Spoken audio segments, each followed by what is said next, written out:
भाऊ असून तुम्हाला पाहायला नव्हता, आई नाही म्हणून मला घरातून काढायला निघाला तो.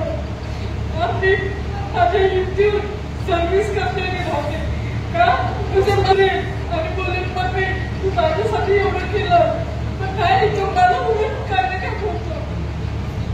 मी सरांना सांगितलं त्याला चांगलं सुधरेपणे तिथंच राहू काय, कारण मला कोणाचा सपोर्ट नाही, कारण घरातली पण माझ्याशी विरुद्ध आहे.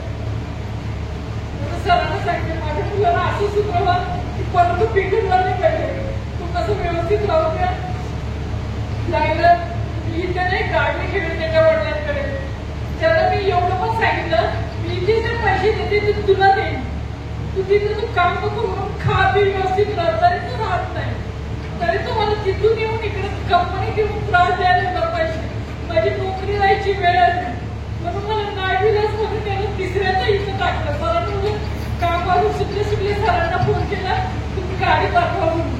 मी कामाला नाही गेली, मी स्वामीच्या मठात गुरुवारी त्याच्या त्या दिवशी गुरुवारचा वार होता, मठात गेली नाही. मी माझ्या मैत्रिणीच्या घरी बसले, त्याला सांगितलं मी येते म्हणून आणि सरांना सांगितलं तुम्ही काय तर करा गाडी पाठवा. सरांनी गाडी पाठवली आणि मग मी प्लॅन करून तिकडून तो मुली घेऊन त्याला कसं तरी पकडून त्याला सांगितलं जा आता तू. आता पण 2 महिने झाले, हा 3रा महिना आहे त्याला टाकले. तेव्हा स्वामींना सांगते त्याला चांगली सद्बुद्धी दे आणि चांगलं वागू दे. मी एवढी स्वामीची त्याने आणि मी स्वामीच्या मनात गेले ना तेव्हा तिथे गुरु आहे प्रवीण सरांसारखेच आहे.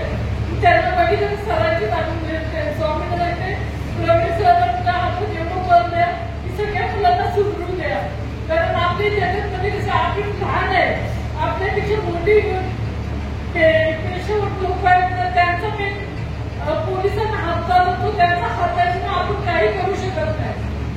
मेन ही गोष्ट आहे.